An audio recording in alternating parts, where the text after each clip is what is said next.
Joseph Bernadin, American Cardinal.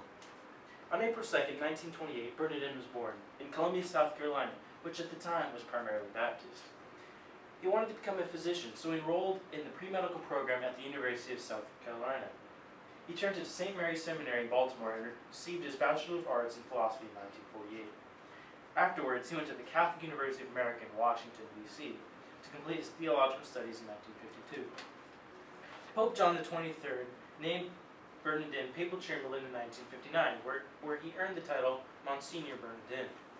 In 1966, he was appointed Auxiliary Bishop of New Orleans, the youngest bishop in America at 38 years old.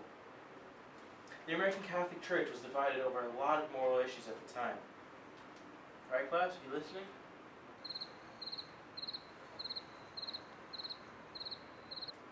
Thank you.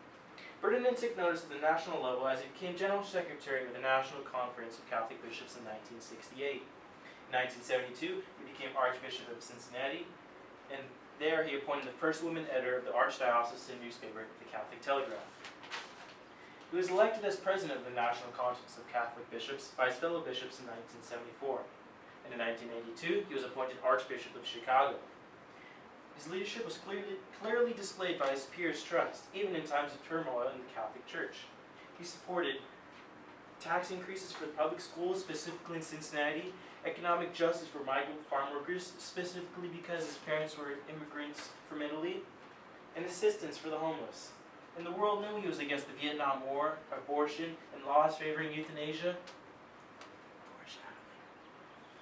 In 1983, he chaired the National Conference of Catholic Bishops Committee that produced the National Episcopal Pastoral, The Challenge of Peace, which outlined the Catholic thinking on war and peace and condemning the use of nuclear weapons.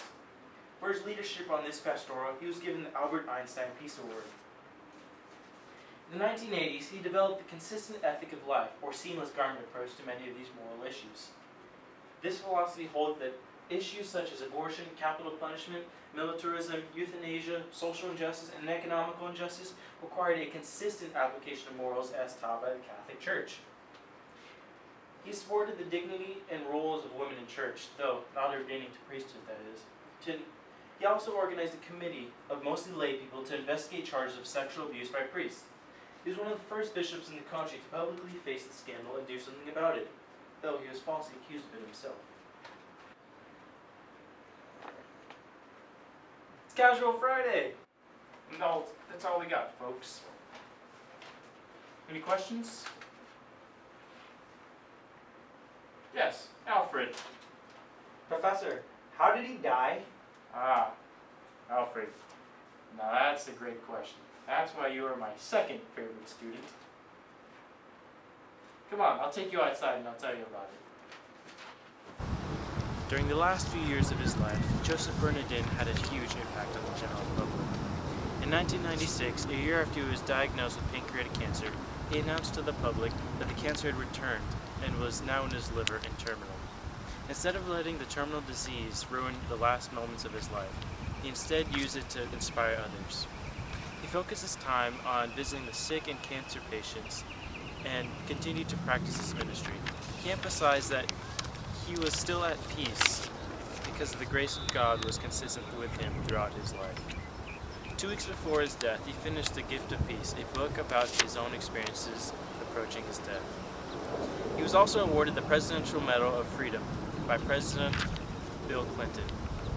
That's how much of an impact he had on America.